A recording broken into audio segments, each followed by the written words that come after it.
ഇഷ്ടമില്ലാത്ത സ്ഥലത്ത് നിന്ന് ഓടിപ്പോകാൻ വേണ്ടിയാണ് ലോകം ഇത്രയും വലുതായത്. രാജേഷ് മാധവന്റെ പെണ്ണും പൊറാട്ടും എന്നുള്ള സിനിമയിൽ 2-3 പ്രാവശ്യം റിപ്പീറ്റഡ് ആയിട്ട് പറയുന്നൊരു ഡയലോഗാണിത്. ആ ഒരു ഡയലോഗിന്റെ ഒരു ഫിലോസഫി അല്ലെങ്കിൽ അതിൻ്റെ ഒരു പൊളിറ്റിക്സ് എല്ലാം പറയുന്നതില്ലേ, അത് നമ്മളൊന്ന് ഇരുന്ന് ആലോചിച്ച് കഴിഞ്ഞാൽ അത് വളരെ വലുതാണ്. ശരിക്കും ഒരു ഇന്റർനാഷണൽ ആയിട്ടുള്ളൊരു തോട്ടാണത്. നമുക്ക് ഇഷ്ടമില്ലാത്ത സ്ഥലത്ത് നിന്ന് ഇറങ്ങിപ്പോകാൻ വേണ്ടിയിട്ടാണ് ലോകം ഇത്രയും വലുതായതെന്ന്. അപ്പൊ നമ്മുടെ ഒരു ഫ്രീഡം എത്രത്തോളം ഉണ്ടെന്നുള്ള കാര്യം ഒന്ന് ആലോചിച്ച് നോക്കാം. ഈ സിനിമ ശരിക്കും ഈ പടം എല്ലാത്തരം ഓഡിയൻസും കാണേണ്ട ഒരു സിനിമയാണ്. പക്ഷെ ഇതൊരു തിയേറ്ററിക്കൽ വാച്ച് ഡിമാൻഡ് ചെയ്യുന്ന ഒരു വലിയ മാസ് ഓഡിയൻസിനെ പിടിച്ചിരുത്തുന്ന ടൈപ്പ് സിനിമ ഒന്നും അല്ല കേട്ടോ. പിടിച്ചിരുത്തുന്ന അല്ല മീൻസ് തിയേറ്ററിൽ ഇങ്ങനെ പിടിച്ചിരുത്തുന്ന ആവേശം ഉണ്ടാക്കുന്ന സിനിമ അല്ല എന്നാണ് ഞാൻ ഉദ്ദേശിച്ചത്. പക്ഷെ ഇത് എല്ലാ ആൾക്കാർക്കും ഇഷ്ടപ്പെടും. നോക്കിക്കോ, ഈ പടത്തിന്റെ OTT റിലീസിന് ശേഷം ഒരുപാട് ആൾക്കാർ ഈ സിനിമയെ കുറിച്ച് അഭിപ്രായം പറയും, ചിന്തിക്കും. എനിക്ക് തോന്നുന്നു ഒരുപാട് ആൾക്കാർക്ക് ഈ സിനിമ ഇഷ്ടപ്പെടും. ഇനി പുറമെ ഇഷ്ടം കാണിച്ചിട്ടില്ലെങ്കിൽ പോലും ഇല്ലേ, ഉള്ളില്, അതായത് സിനിമ കാണുന്ന ആളുടെ ഉള്ളില് ഈ പടം എങ്ങനെയായാലും അത് അംഗീകരിക്കും, അത് അക്സെപ്റ്റ് ചെയ്യും. ഇതാണ് റിയാലിറ്റി എന്നുള്ള കാര്യം എന്തായാലും അത് അക്സെപ്റ്റ് ചെയ്യും. പിന്നെ ചില ആൾക്കാർ ഒന്നും അങ്ങനെ അക്സെപ്റ്റ് ചെയ്താലും പുറത്ത് കാണിക്കില്ലല്ലോ.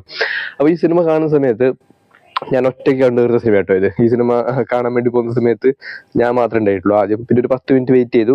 ഇപ്പൊ 2 ജോഡി കപ്പിൾസ് വന്നു. അപ്പോൾ 5 ആൾക്കാരായില്ലേ, അങ്ങനെ ടിക്കറ്റ് കിട്ടി. സിനിമ തുടങ്ങി കഴിയുമ്പോഴത്തേക്ക് പിന്നെ നമ്മൾ മാത്രമല്ല ഉണ്ടാവും, അവരുടേതായിട്ടുള്ള ജോലികൾ ചെയ്യും. നമ്മൾ ഒറ്റയ്ക്കിരുന്ന് കണ്ട സിനിമയാണിത്. നല്ല രസമായിരുന്നു. 2 മണിക്കൂറാണ് പടത്തിന്റെ ഡ്യൂറേഷൻ.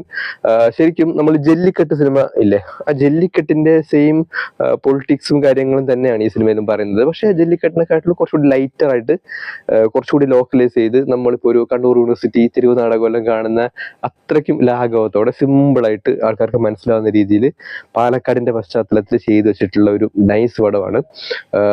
സിമ്പിളായിട്ട് എന്ന് പറയുമ്പോഴത്തേക്ക് സിനിമാറ്റിക്കലി അത്ര സിമ്പിൾ ആയിട്ടുള്ള സിനിമയല്ല കേട്ടോ. ശരിക്കും സിമ്പിൾ ആക്കാനാണ് കുറച്ചുകൂടി ബുദ്ധിമുട്ട്. ജല്ലിക്കെട്ടിൽ കുറച്ചുകൂടി റോ അഗ്രഷൻ, കുറച്ച് വയലന്റ് മൂഡിലാണ് പിടിച്ചിട്ടുള്ളതെങ്കിലും ഈ പടത്തിൽ വളരെ എന്താണ്, നമുക്ക് നമ്മുടെ ഒരു ലൊക്കാലിറ്റിയിൽ നടക്കുന്ന ഒരു ഇൻസിഡന്റ് പോലെ കണ്ടിരിക്കാൻ വേണ്ടി പറ്റിയ വളരെ നൈസ് ആയിട്ടുള്ള സിനിമയാണ്. പാലക്കാടിന്റെ ബാക്ക്ഗ്രൗണ്ടിലാണ് സിനിമയുടെ കഥ പറഞ്ഞു പോകുന്നത്. പിന്നെ മറ്റൊരു കാര്യം, ഒരു സമയത്ത് അതായത് ഒരു 15 വർഷം മുമ്പ് വരെ മലയാള സിനിമയിൽ ഇപ്പോൾ സ്ക്രിപ്റ്റ് ആൻഡ് മേക്കിംഗ് ഈ 2 കാര്യങ്ങളും മാറ്റി നിർത്തി കഴിഞ്ഞാൽ ഒരു പടത്തിന്റെ ബാക്ക് ബോൺ, നട്ടൽ എന്നെല്ലാം പറയുന്നത് ആ സിനിമയിൽ ആർട്ടിസ്റ്റുകളായിട്ട്, അതായത് ഈ നാട്ടുകാരായിട്ട് അഭിനയിക്കുന്ന കുറെ ആർട്ടിസ്റ്റുകൾ മലയാളത്തിലുണ്ടായിരുന്നു. കുറെ ആൾക്കാരുണ്ട്. ഈ കഴിഞ്ഞൊരു 10 കൊല്ലത്തിനിടയിൽ അങ്ങനെയുള്ള ആൾക്കാരെണ്ണം കുറഞ്ഞു. ഇപ്പോഴുള്ള സിനിമകളിൽ അങ്ങനെ നാട്ടുകാരായിട്ട് അഭിനയിക്കുന്ന ആൾക്കാർ ഒട്ടുമിക്കതും ഈ മിമിക്രിന്നും കോമഡി സ്കിറ്റ് എന്നെല്ലാം കയറി വരുന്ന ആൾക്കാരായിരിക്കും. അതാണെങ്കിൽ നമ്മൾ അവരെ ഓൾറെഡി TV കണ്ടിട്ട് തന്നെ മടുത്തു. പിന്നെ സിനിമയിലും കൂടി വരുന്ന സമയത്ത് നമുക്ക് വീണ്ടും മടുക്കാൻ വേണ്ടി തുടങ്ങും.